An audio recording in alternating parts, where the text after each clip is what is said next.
Hello students, आज इस video में हम पार्टनरशिप डीड के बारे में पढ़ेंगे। तो आइए समझते हैं पार्टनरशिप डीड क्या है। Partnership comes into existence by an agreement either oral or written. कहते हैं कि पार्टनरशिप कब एग्जिस्ट करती है। पार्टनरशिप तब एग्जिस्ट करती है जब एक एग्रीमेंट होता है पार्टनर्स के बीच में, और वो जो एग्रीमेंट है या तो ओरल होगा या तो रिटन होगा।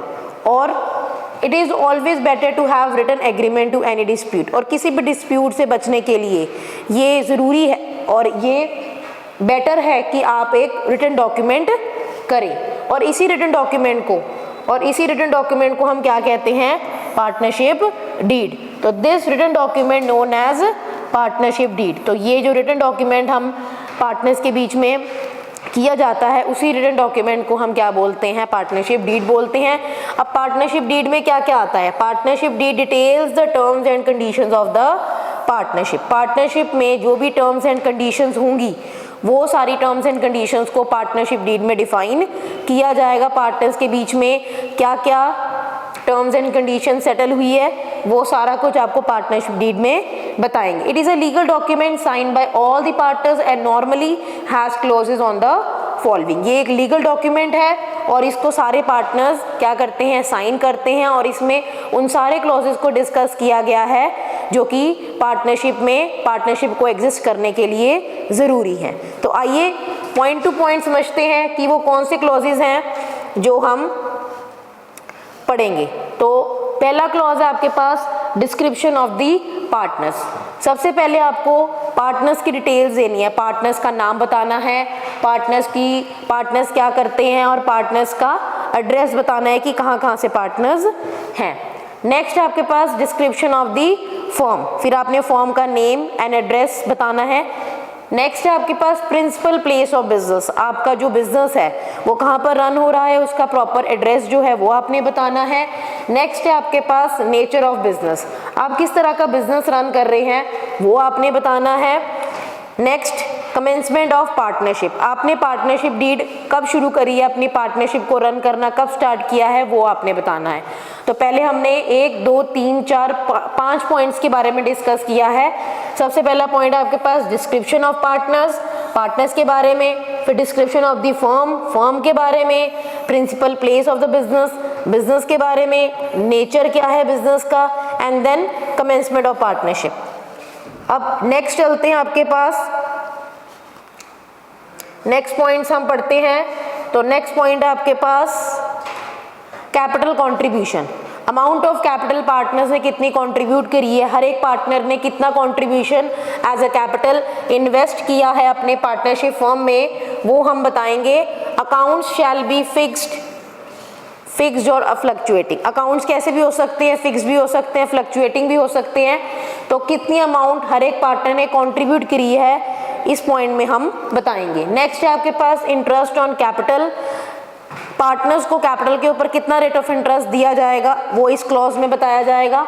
इंटरेस्ट ऑन ड्राइंग्स पे कितना रेट ऑफ इंटरेस्ट पार्टनर से लिया जाएगा वो बताया जाएगा इस क्लॉज में। नेक्स्ट पॉइंट है आपके पास profit sharing ratio in which profits और losses to be shared by the partners. वो रेशो, जिस रेशो में प्रॉफिट्स और लॉसेस को शेयर किया जाएगा वो इस क्लॉज में बताया जाएगा।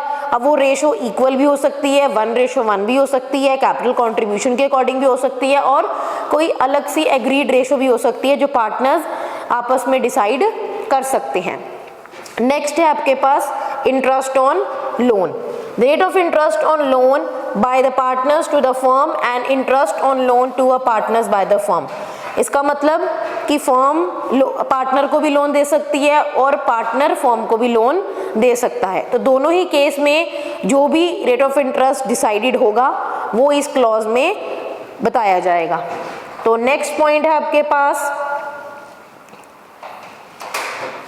आपके पास रेम्यूनरेशन टू पार्टनर्स को क्या सैलरी दी जाएगी, क्या कमीशन दिया जाएगा, वो इस पॉइंट में बताया जाएगा। नेक्स्ट है आपके पास वैल्यूएशन ऑफ गुडविल। किस मेथड से? Method by goodwill of the firm will be valued at the time of reconstitution of the firm.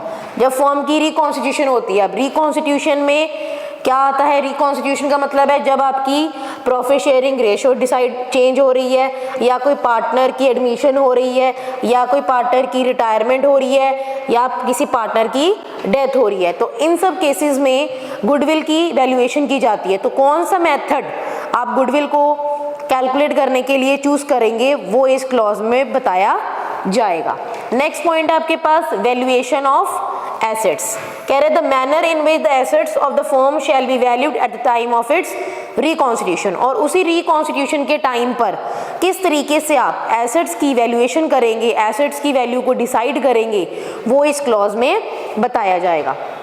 Next point है आपके पास settlement of account. The manner in which accounts of the partner shall be paid in case of his retirement or death or at the time of dissolution of the firm.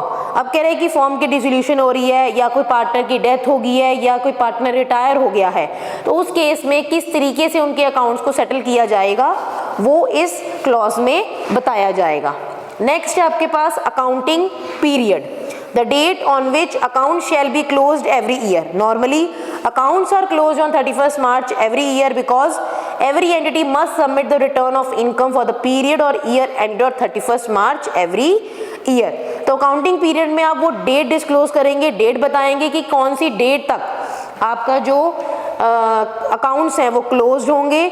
Generally जो accounts हैं वो आपके 31st मार्च every year close हो जाते हैं, क्योंकि 31 मार्च तक सारी ही फर्म्स को अपनी जो रिटर्न ऑफ इनकम है वो सबमिट करनी होती है, इसलिए वो 31 मार्च तक अपने सारे अकाउंट्स को क्लोज कर देते हैं।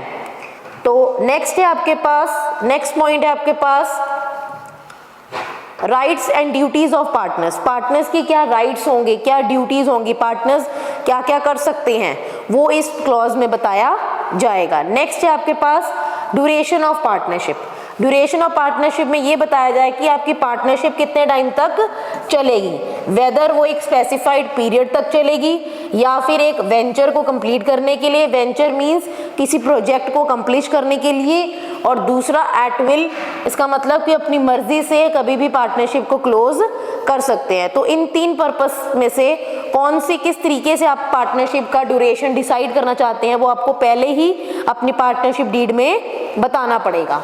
नेक्स्ट पॉइंट है आपके पास बैंक अकाउंट ऑपरेशन। अब जो पार्टनरशिप फर्म के बैंक अकाउंट्स होते हैं उनको कौन ऑपरेट करेगा, कैसे ऑपरेट किया जाएगा, whether it shall be operated by any of partners और जॉइंटली, या कोई एक पर्टिकुलर पार्टनर बैंक अकाउंट्स को ऑपरेट करेगा या फिर जॉइंटली सारे पार्टनर्स बैंक अकाउंट को ऑपरेट करेंगे, वो भी इस क्लॉज में बताया जाएगा। नेक्स्ट है आपके पास death of a partner, whether the firm will continue or dissolve on the death of the partner। अब किसी मान लो किसी पार्टनर की डेथ हो जाती है, तो डेथ ऑफ द पार्टनर के केस में फर्म जो है वो कंटिन्यू रहेगी या डिसॉल्व हो जाएगी, वो भी इस क्लॉज में क्लियर किया जाएगा। नेक्स्ट पॉइंट है आपके पास settlement of disputes. In case अगर पार्टनर्स के बीच में कोई डिस्प्यूट्स हो जाते हैं तो उन डिस्प्यूट्स को कैसे सेटल किया जाएगा वो भी इस क्लॉज में बताया जाएगा। तो ये था आपके पास पार्टनरशिप डीड का टॉपिक और इसके 20 पॉइंट्स।